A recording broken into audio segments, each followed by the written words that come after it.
तो जैसे कल वक़ूआ हुआ सेम इसी डेट को 3 साल पहले क्या हुआ था, ये मुकम्मल डिटेल इन्हीं की ज़ुबानी जानते हैं। उनके भाई इस वक्त हमारे साथ मौजूद हैं। अस्सलाम वालेकुम। वालेकुम सलाम। भाईजान ये बहुत अफसोसनाक वाक़या पेश आया है और वो भी कमरे अदालत में, वो भी जज साहब के सामने। तो ये कैसे वाक़या पेश आया? ਉਹਨੇ ਕੱਲ ਬਿਸਮਿਲ੍ਲਾ ਰਹਿਮਾਨ ਪਹਿਲਾਂ ਤੇ ਮਿਹਰਬਾਨੀ ਸ਼ੁਕਰੀਆ ਤੁਹਾਡਾ। ਕੱਲ ਤਰੀਕ ਤੇ ਗਏ ਸਨ ਜੀ ਇਹਨਾਂ ਦੀ ਡੇਲੀ ਬੇਸ ਤੇ ਕੋਈ ਤਰੀਕ ਇਹਨਾਂ ਦਿਨਾਂ ਜਿਹਨਾਂ ਅੱਗੇ 15 ਦਿਨਾਂ ਦੀ ਪੈਂਦੀ ਸੀ। जी जी ਹੁਣ ਉਹਨਾਂ ਨੂੰ ਮਿਲੀ ਬਖਤ ਦੇ ਨਾਲ ਅੰਦਰ ਰੀਡਰਾਂ ਦੀ ਮਿਲੀ ਬਖਤ ਦੇ ਨਾਲ ਉਹਨ ਰੋਜ਼ ਹਰ 2 ਦਿਨ 3 ਦਿਨ ਬਾਅਦ ਉਹ ਤਰੀਕ ਉਹ ਡਲਵਾਉਂਦੇ ਸਨ, जी ਪੈਸੇ ਦੇ ਕੇ ਉਹਨਾਂ ਤਰੀਕ ਡਲਵਾਉਂਦੇ ਸਨ। ਉਹਨਾਂ ਲਿਹਾਜ਼ਾ ਹੁਣ ਸਾਨੂੰ ਕੱਲ ਹੀ ਪਤਾ ਲੱਗਾ ਕਿ ਉਹਨਾਂ ਦਾ ਜਿਹੜਾ ਭਾਈ ਹੈ ਨਾ ਉਹ ਕੱਲ ਜਿਹੜੀ ਡੇਟ ਸੀ ਕੱਲ ਜਿਹੜਾ ਹੋਇਆ ਕੱਲ 29/4/2025 जी ਉਹਨਾਂ ਫਿਰ ਫੇਸਬੁੱਕ ਤੇ ਚੜਿਆ ਕਿ ਹਾਂ ਬਦਲਾ ਲੈ ਲਿਆ हाँ 3 ਸਾਲ ਬਾਅਦ ਜੀ 29/4 ਉਹਨਾਂ ਮਿਲੀ ਬਖਤ ਨਾਲ ਇਹ ਡੇਟ ਡਲਵਾਈ ਹੈ मतलब सोशल मीडिया ਤੇ ਵਾਇਰਲ ਕੀਤਾ ਹੈ ਜੀ। ਬਦਲਾ। ਵਾਇਰਲ ਕੀਤਾ ਹੈ ਉਹਨਾਂ ਬਕਾਇਦਾ ਵਾਇਰਲ ਹੋਈ ਹੈ ਕੱਲ ਜਦੋਂ ਇਹ 12 ਵਜੇ ਫੇਸਬੁੱਕ ਦੇ ਉੱਤੇ ਚੜਾਇਆ ਗਿਆ ਹੈ ਤੇ ਉਹਨਾਂ ਖੁਸ਼ੀਆਂ ਮਨਾਈਆਂ ਨੇ ਕਿ ਹਾਂ ਜੀ ਇਹ ਸੈਸ਼ਨ ਕੋਰਟ ਦੇ ਹੱਥੇ ਦੇ ਅੰਦਰ ਬਦਲਾ ਲੈ ਲਿਆ ਹੈ। ਠੀਕ ਹੈ ਨਾ, ਇਹ ਬੜੀ ਸਖਤ ਜ਼ਿਆਦਤੀ ਹੋਈ ਹੈ ਉਹਨਾਂ ਦੇ ਨਾਲ। ਕੇਸ ਚੱਲਦਾ ਸੀ ਪਿਆ, ਜੋ ਕਾਨੂੰਨੀ ਫੈਸਲਾ ਹੁੰਦਾ ਉਹ ਸਾਨੂੰ ਵੀ ਆਮੀਨ ਸੀ, ਉਹਨਾਂ ਨੂੰ ਵੀ ਆਮੀਨ ਸੀ। ਹੋਇਆ ਤੇ ਬੱਚਿਆਂ ਦੀ ਲੜਾਈ ਸੀ। ਅਸੀਂ ਬੜੀ ਕੋਸ਼ਿਸ਼ ਕੀਤੀ ਹੈ, ਸ਼ਹਿਰ ਦੇ ਬੜੇ ਜਿਹੜੇ ਮੁਅੱਜ਼ਜ਼ ਬੰਦੇ ਨੇ ਉਹਨਾਂ ਦਾ ਬੜੀ ਦਫਾ ਕਿਹਾ ਕਿ ਯਾਰ ਸਾਡਾ ਕੋਈ ਸੁਲਾਹਨਾਮਾ, ਅਸੀਂ ਮਾਜ਼ਰਤ ਚਾਹੁੰਦੇ ਉਹਨਾਂ ਕੋਲ ਜੇ ਬੱਚਿਆਂ ਕੋਲ ਗਲਤੀ ਹੋ ਗਈ ਹੈ ਰਾਜ਼ੀਨਾਮਾ ਹੋ ਜਾਏ। ਹਾਲੀ ਕਿ ਉਹ ਜਦੋਂ ਵਕੂਆ ਹੋਇਆ ਸੀ ਉਹਨਾਂ 'ਚ ਇੱਕ ਜਿਹੜਾ ਕੱਲ ਜਿਹਦੀ ਬੱਚੇ ਦੀ ਡੈਥ ਹੋਈ ਹੈ ਅਲੀ ਨਾਮੀ ਬੱਚੇ ਦੀ, ਉਹ ਭਾਂਜਾ ਸਾਡਾ ਲੱਗਦਾ ਹੈ, ਉਹਨੂੰ ਵੀ 8 ਫਾਇਰ ਲੱਗੇ ਸਨ। ਅੱਛਾ ਠੀਕ, ਉਹਦੀ ਜਿਵੇਂ ਸ਼ਦੀਦ ਹੋ ਜ਼ਖਮੀ ਸੀ। ਉਸ ਤੋਂ ਪਹਿਲੇ ਮਰਡਰ ਹੋਣ ਤੋਂ ਪਹਿਲੇ ਜੀ ਜੀ ਇਹ ਮਰਡਰ ਹੋਣ ਤੋਂ ਪਹਿਲਾਂ ਜਦੋਂ ਉਹਨਾਂ ਦਾ ਭਾਈ ਉਹ ਮਰਡਰ ਹੋਇਆ ਸੀ, ਸਹੀ ਹੈ, ਉਦੋਂ ਅੱਜ ਤੋਂ 3 ਸਾਲ ਪਹਿਲਾਂ ਉਹਨੂੰ ਵੀ 8 ਫਾਇਰ ਲੱਗੇ ਸਨ। ਠੀਕ ਹੈ, ਠੀਕ ਹੈ ਨਾ, ਦੋਵਾਂ ਪਾਸੇ ਇੰਜੀ ਫਾਇਰਿੰਗ ਦੇ ਵਿੱਚ ਉਹ ਮਾਮਲਾ ਹੋਇਆ ਸੀ। ਕ੍ਰਾਸ ਫਾਇਰਿੰਗ ਹੋਈ, ਉਧਰ ਵੀ 8 ਫਾਇਰ ਲੱਗੇ, ਇੱਧਰ ਵੀ 8 ਫਾਇਰ ਲੱਗੇ। ਜਿਹਦਾ ਕੇਸ ਕੋਰਟ ਚੱਲਦਾ ਸੀ, ਜੀ ਜੀ ਠੀਕ, ਕ੍ਰਾਸ ਫੰਕਸ਼ਨ ਉਹ ਚੱਲਦੀ ਸੀ ਹਾਂ। ਤੇ ਲਿਹਾਜ਼ਾ ਕੱਲ ਉਹਨਾਂ ਵੇਖੋ ਬੜੀ ਸਖਤ ਸਾਡੇ ਨਾਲ ਜ਼ਿਆਦਤੀ ਕੀਤੀ ਹੈ। ਇਹ ਦੱਸੋ ਮੈਨੂੰ ਤੁਸੀਂ ਭੱਟ ਸਾਹਿਬ ਕਿ ਜਿਹੜੇ ਮਕਤੂਲ ਨੇ, ਜਿਹੜੇ ਮਰਡਰ ਹੋਏ ਨੇ, ਉਹਨਾਂ ਦਾ ਕੀ ਨਾਂ ਸੀ? ਮਰਡਰ ਜਿਹੜੇ ਉਹਨਾਂ ਇੱਕ ਦਾ ਸਾਕਬ ਜੀਤ ਵੱਟ ਸੀ, ਮੇਰਾ ਕਜ਼ਨ ਸੀ, ਮਾਮੂ ਦਾ ਬੇਟਾ ਸੀ। ਹਾਂ ਸ਼ਰੀਫ ਆਦਮੀ ਨੇ ਮੇਰਾ ਮਾਮੂ ਜੀ, ਠੀਕ ਹੈ ਨਾ। ਤੇ ਦੂਸਰਾ ਉਹ ਭਾਂਜਾ ਸੀ ਸਾਡਾ ਅਲੀ ਸੀ, ਉਹਦੇ ਵਾਲਦ ਸਾਹਿਬ ਨੇ ਇਹਨਾਂ ਪਹਿਲੇ ਜ਼ਿਆਦਤੀ ਕੀਤੀ, ਉਹਦੇ ਵਾਲਦ ਸਾਹਿਬ ਨੇ ਕਤਲ ਕੀਤਾ। ਉਹ ਬਿਜ਼ਨਸਮੈਨ ਬੰਦੇ ਸਨ, ਉਮਰ ਅਲੀ ਦੇ ਵਾਲਦ ਨੂੰ ਕਤਲ ਕੀਤਾ ਜੀ। ਉਹ ਤੋਂ ਸਟਾਰਟ ਕੰਮ ਉਹ ਤੋਂ ਸਟਾਰਟ ਹੋਏ ਹੈ। ਇਹ ਮੇਰਾ ਜੀ ਦਾ ਬਿਜ਼ਨਸਮੈਨ ਢਲਾਈ ਦਾ ਉਹਨਾਂ ਦਾ ਕਾਰੋਬਾਰ ਸੀ ਜੁਬਨਪੁਰੇ। ਉੱਥੇ ਉਹਦੇ ਨਾਲ ਸ਼ਰੀਫ ਆਦਮੀ ਨੇ ਇਹਨਾਂ ਜ਼ਿਆਦਤੀ ਕੀਤੀ, ਘਰ ਦੇ ਵਿੱਚ ਉਹਨੂੰ ਮਾਰਿਆ ਗਿਆ ਆਪਣੇ ਦਰਵਾਜ਼ੇ ਦੇ ਵਿੱਚ। ਠੀਕ ਹੈ ਨਾ, ਐਨਐਲਆ ਚੌਂਕ ਨੂੰ ਮਾਰਿਆ ਗਿਆ। ਉੱਥੋਂ ਇਸ ਕੰਮ ਸਟਾਰਟ ਹੋਇਆ ਸਾਰਾ। ਜਿਹੜੇ ਕਾਤਲ ਨੇ ਇਹਨਾਂ ਦਾ ਕੀ ਨਾਂ ਹੈ? ਇਹਨਾਂ ਦਾ ਨਾਂ ਇੱਕ ਰੱਬੀ ਹੈ। ਹਾਂ, ਉੱਤੇ ਕਮ ਸੇ ਕਮ 40-50 ਤੋਂ ਇਹਦੇ ਡਕੈਤੀਆਂ ਦੇ ਕੇਸ ਨੇ। ਅੱਛਾ ਠੀਕ ਹੈ ਨਾ, 324 ਦੇ ਕੇਸ ਨੇ। ਸਾਰੀ ਇੰਤਜ਼ਾਮੀਆ ਨੂੰ ਪਤਾ ਹੈ। ਜਰਾਇਮ ਪੇਸ਼ਾ ਲੋਕ ਨੇ ਜੀ, ਜਰਾਇਮ ਪੇਸ਼ਾ ਚਰਸ ਦਾ ਕੰਮ ਕਰਦੇ ਨੇ, ਪੂਰਾ ਆਈਸ ਵੇਚਦੇ ਨੇ, ਡਕੈਤੀਆਂ ਕਰਾਉਂਦੇ ਨੇ। ਠੀਕ ਹੈ ਨਾ, ਮਰਡਰਾਂ ਦੇ ਕੇਸ ਨੇ ਉਹਨਾਂ ਤੇ। ਠੀਕ ਹੈ, ਠੀਕ ਹੈ ਨਾ, ਪਹਿਲਾਂ ਵੀ ਮਰਡਰਾਂ ਦੇ ਉਹਨਾਂ ਦੇ ਕੇਸ ਨੇ, ਕਾਫੀ ਸਾਰੇ ਕੇਸ ਨੇ। ਇੰਤਜ਼ਾਮੀਆ ਸਾਰੀ ਨੂੰ ਪਤਾ ਹੈ। ਸਾਡੇ ਨਾਲ ਬੜੀ ਸਖਤ ਜ਼ਿਆਦਤੀ ਹੋਈ ਹੈ ਬੱਚਿਆਂ ਦੇ ਨਾਲ। WhatsApp ਇਹ ਦੱਸੋ ਕਿ ਜਿਹੜਾ ਇਹ ਕਿੰਨੀ ਦਰੀਨਾ ਦੁਸ਼ਮਣੀ ਹੈ, ਕਿੰਨੀ ਪੁਰਾਣੀ ਦੁਸ਼ਮਣੀ ਹੈ? ਇਹ ਦੁਸ਼ਮਣੀ ਤਕਰੀਬਨ 4 ਸਾਲ ਤੋਂ ਚੱਲੀ ਆ ਰਹੀ ਹੈ। ਅੱਛਾ, ਡਿਸਕਸ ਕੀਤਾ ਜਾ ਰਿਹਾ ਕਿ 29/4/2022 ਨੂੰ ਉਹਨਾਂ ਦਾ ਕੋਈ ਮਰਡਰ ਹੋਇਆ ਸੀ ਤੇ 29/4/2025 ਨੂੰ 3 ਸਾਲ ਬਾਅਦ ਇਹਨਾਂ ਬਦਲਾ ਲਿਆ। ਇਹ ਜਦੋਂ ਇਹ ਵਕੂਆ 29/4 ਵਾਲਾ ਵਕੂਆ ਹੋਇਆ ਸੀ ਨਾ ਪਹਿਲਾਂ ਜੀ, ਉਸ ਵਕੂਏ ਦੇ ਦਰਮਿਆਨ ਇਹ ਅਲੀ ਨਾਮੀ ਬੱਚਾ ਜਿਹੜਾ ਇਹ ਵੀ ਸ਼ਦੀਦ ਜ਼ਖਮੀ ਹੋਇਆ। ਦੋਵਾਂ ਪਾਸੇ ਕ੍ਰਾਸ ਫਾਇਰ ਜ਼ਖਮੀ ਹੋਏ ਸਨ ਜੀ, ਜਿਹਦੇ ਵਿੱਚ ਅਲੀ ਜ਼ਖਮੀ ਹੋਇਆ। ਅਲੀ ਵੀ ਜ਼ਖਮੀ ਹੋਇਆ ਤੇ ਉਹਨਾਂ ਦੇ ਭਾਈ ਦੀ ਡੈਥ ਹੋ ਗਈ ਸੀ। ਡੈਥ ਹੋ ਗਈ ਜੀ ਜੀ, ਤੇ ਅਲੀ ਵੀ ਜ਼ਖਮੀ ਹੋ ਗਿਆ। ਇੱਕ ਉਹਨਾਂ ਦਾ ਭਾਈ ਹੈ ਜਿਹੜਾ ਰੱਬੀ ਹੈ, ਇਹਨੂੰ ਫਾਇਰ ਲੱਗਾ ਸੀ। ਤੇ ਇਹ ਉਹੀ ਕੇਸ ਚੱਲਦਾ ਪਿਆ ਜੀ, ਇਹ ਉਹੀ ਕੇਸ ਚੱਲਦਾ ਜੀ। ਉਹਦੇ ਚ ਇਹ ਜੁਡੀਸ਼ੀਅਲ ਹੋ ਗਏ ਸਨ ਸਾਕਬ ਤੇ ਅਲੀ। ਠੀਕ ਹੈ, ਜੇਲੇ ਚਲੇ ਗਏ ਸਨ। ਉਹਦੇ ਚ ਇਹਨਾਂ ਫਿਰ ਇਹਨਾਂ ਬੇਲਾਂ ਕਰਵਾਈਆਂ ਸੈਸ਼ਨ ਜੱਜ ਕੋਲੋਂ।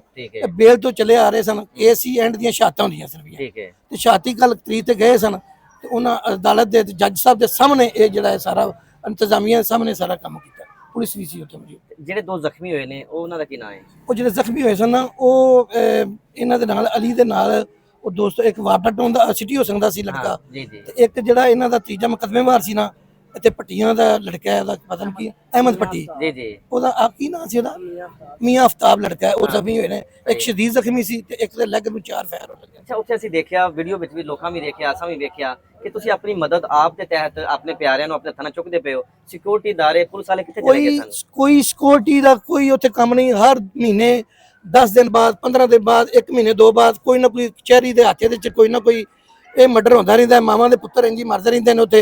ਇੰਤਜ਼ਾਮੀਆ ਇਸ ਬਾਰੇ ਕੋਈ ਖਿਆਲ ਨਹੀਂ ਕਰਦੀ। ਸੈਸ਼ਨ ਜੱਜ ਸਾਹਿਬ ਦੀ ਅਪੀਲ ਹੈ ਕਿ ਇਹ ਕੋਈ ਐਸਾ ਕੰਮ ਕਰਨ, ਪੱਕਾ ਕੰਮ ਕਰਨ ਜਿਹੜਾ ਇਹ ਆਇੰਦਾ ਤੋਂ ਆਇੰਦਾ ਕੋਈ ਵਕੂਆ ਨਾ। ਪੱਕਾ ਤੇ ਕੰਮ WhatsApp ਤਾਂ ਹੋਏਗਾ ਜਦੋਂ ਇਹਨਾਂ ਦਾ ਕੋਈ ਆਪਣਾ ਮਰੇਗਾ। ਸਰ ਸਿਕਿਉਰਿਟੀ ਦਾ ਨਾ ਕੋਈ ਤਲਾਸ਼ੀ ਲੈਂਦੇ ਨੇ ਅੰਦਰ। ਪਿਸਟਲ ਨੈਪਕੋਟ ਦੇ ਜ਼ਰੀਏ ਪਿਸਟਲ ਅੰਦਰ ਚਲਾ ਜਾਂਦਾ ਹੈ। ਕੋਈ ਕਾਂਸਟੇਬਲ ਲੈ ਜਾਂਦਾ ਹੈ, ਕੋਈ ਮੁੰਸ਼ੀ ਲੈ ਜਾਂਦਾ, ਵਕੀਲਾਂ ਦਾ ਮੁੰਸ਼ੀ ਕੋਈ ਉਹ ਲੈ ਜਾਂਦਾ ਅੰਦਰ, ਸਹੂਲਤਕਾਰੀ ਅੰਦਰੋਂ ਹੀ ਹੁੰਦੀਆਂ ਨੇ ਅੰਦਰੋਂ ਸਹੂਲਤਕਾਰੀ ਹੁੰਦੇ ਜਿਹਦੇ ਇੰਤਜ਼ਾਮ ਅਸਲਾ ਅੰਦਰ ਚਲਾ ਜਾਂਦਾ ਹੈ। ਜੀ। ਠੀਕ ਹੈ ਨਾ, ਨਾ ਕੋਈ ਉੱਥੇ ਕੋਈ ਇੰਤਜ਼ਾਮ ਨਹੀਂ ਹੈ। ਕੀ ਅਪੀਲ ਕਰਨਾ ਚਾਹੋਗੇ ਤੁਸੀਂ? ਅਪੀਲ ਹੈ ਜੀ, ਹੁਕੂਮਤ ਅੱਗੇ ਅਪੀਲ ਹੈ, ਵਜ਼ੀਰ ਆਲਾ ਸਾਹਿਬ ਅੱਗੇ ਅਪੀਲ ਹੈ, ਠੀਕ ਹੈ ਸਾਡੀ, ਕਿ ਗੁਜਰਾਂ ਵਾਲੇ ਇੰਤਜ਼ਾਮੀਆਂ ਨੂੰ ਕਹੋ ਕਿ ਇਹਦਾ ਕਚਹਿਰੀ ਦਾ ਜਿਹੜਾ ਵਕੀਲ ਬਰਾਦਰਾਨ ਵੀ ਚਾਹੀਦਾ ਹੈ ਕਿ ਇਹਦਾ ਕੋਈ ਐਸਾ ਪੱਕਾ ਬਣਾਉਣ, ਨਿਜ਼ਾਮ ਬਣਾਉਣ ਜਿਹਦਾ ਕਮ ਸੇ ਕਮ ਮਰਡਰ ਜਿਹੜੇ ਮਾਵਾਂ ਦੇ ਬੇਟੇ ਮਰਡਰ ਹੁੰਦੇ ਨੇ ਇਹ ਨਾ ਹੋਣ, ਇਹ ਤੋਂ ਬਚਣ।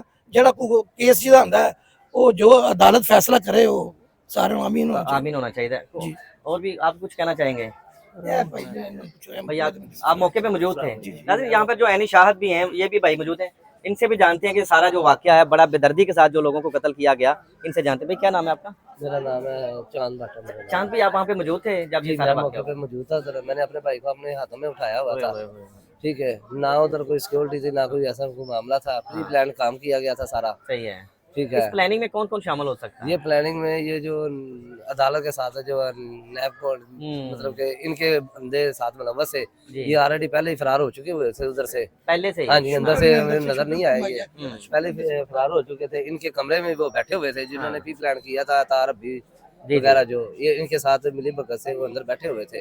उनके रूम से ये फरार हुए। जब फायरिंग हुई है अंदर, तो फिर अचानक हम अंदर भाग गए, अंदर गए हैं सारे। तो उधर देखा कि हमारे भाई जो है ना वो जाम हक हो गया मौके पे। जब आप अंदर गए हैं अपनी ज़ाहिर शहादतों के लिए, तो वहाँ पे सिक्योरिटी वगैरह नहीं थी? नहीं, सिक्योरिटी वगैरह नहीं, चेकिंग तो कोई होती नहीं है ना, कोई चेकिंग नहीं नहीं, कोई चेकिंग नहीं थी। तो मौके पे कितने मुलजमान पकड़े गए? मौके के ऊपर वो एक ही पकड़ा गया लड़का, वो भी अपनी मदद आपके तहत पकड़ा गया। मुलजम कोई नहीं पकड़ा गया? हाँ जी, मेन वो जो है ना जिनकी इमाम पे काम किया गया, वो तो साथ वाले नैब के दफ्तर कोर्ट वाले बैठे हुए थे, वहाँ पे अंदर बैठे हुए थे। तो उधर से वो फरार हो गए 5 मिनट पहले। साथ बमा अमला जो है अदालत का, जो उनके साथ मुलव्वस है, वो भी उधर से फरार हो गए हैं। तो अपनी मदद आपके तहत उसे पकड़ा है, बाहर से भागने लगा था। तो कितने लोगों के ऊपर FIR करवाई आप लोगों ने? हमने ना 5 लोगों के ऊपर FIR करवाई है, जिनमें मौके पे मौजूद है, जो मौके के ऊपर मौजूद थे, जो प्लानिंग कर मतलब कि जिनकी वजह से ये काम हुआ है। आप लोगों का बहुत बड़ा लॉस हो गया, बहुत बड़ा नुकसान हुआ, आपके अपने प्यारे जो आपसे बिछड़ गए हैं। कोई और लोगों के साथ ऐसा वक़ुआ पेश ना है, क्योंकि ये मामला तो अब चलते रहते हैं, कचहरियों में, कोर्ट कचहरियों में लोग जाते रहते हैं। क्या अपील करना चाहेंगे? मोहतरमा मरियम नवाज साहब पंजाब की वज़ीर आला, उनके चचा हजूर वो प्राइम मिनिस्टर पाकिस्तान है, वज़ीर आला से पंजाब से यही गुजारिश है कि इसका ये जो लापरवाही होती है जी, जो भी अमला इसमें मुलव्वस है उसे उसके खिलाफ सख्त से सख्त नोटिस लिया जाए, तो सिक्योरिटी का खास ख्याल रखा जाए। जी बिल्कुल नाज़रीन, मुकम्मल कहानी जो है वो आप लोगों ने सुनी है कि ये 2 मर्डर जो हैं वो किस तरह हुए हैं। ये गुजरांवाला की इंतज़ामिया और सिक्योरिटी पे बेतहाशा सवालिया निशान जो है वो उठाए जा रहे हैं कि वो सिक्योरिटी कहाँ पर थी। आप लोगों ने जो वायरल वीडियो है वो भी देखी है कि किस कदर ये लोग अपने प्यारों को अपने हाथों के साथ खुद उठा रहे हैं। वहाँ पे ना तो कोई पुलिस एहलकार, ना कोई इंतज़ामिया का शख्स, कोई भी वहाँ पर मौजूद नहीं है कि जो मौके पे इनको आता और जो उनके प्यारे थे जो कत्ल हो चुके थे उनको अपने हाथों से उठाते, और जो ज़ख्मी थे उनको तिबी अमदाद के लिए लेके जाया जाता। और वहाँ पे जज साहबान के सामने ये सेशन कोर्ट में जो ये जो वाक़या हुआ है, ये अदलिया के मुंह के ऊपर ज़बरदस्त किस्म का, ज़ोरदार किस्म का तमाचा लगा के वो गए हैं ये वो लोग। और उसके बाद भी आप लोगों ने उनके लवाहिकीन से सुना कि किस कदर वो लोग सोशल मीडिया पे वायरल कर रहे हैं कि हमने अपने मरने वाले का जो बदला है वो ले लिया है। और कब तक लाकानूनियत ऐसे पाकिस्तान में रहेगी, कब तक लोग अपने प्यारों को ऐसे ही रोते रहेंगे, कब तक माओं की गोदें हैं जो उजड़ती रहेंगी, कितने बाप जो हैं वो बुढ़ापे में उनकी कमर टूटती रहेगी, उनके जवान बेटों का मर्डर होता रहेगा। कुछ ना कुछ तो आप लोगों को करना पड़ेगा, क्योंकि ये लोग जो जराइम पेशा लोग हैं ये एक माफिया बन चुके हैं। और कैसे ये ललकारते हैं आप लोगों की गवर्नमेंट को, सिक्योरिटी नाफज करने वाले अदारों को, जिन्होंने तहफ़्फ़ुज़ हमें देना है उनको ये ललकारते हैं कि हमने ये सारा मामला कर लिए हैं। और कैसे खौफ व हरास फैलाया जाता है।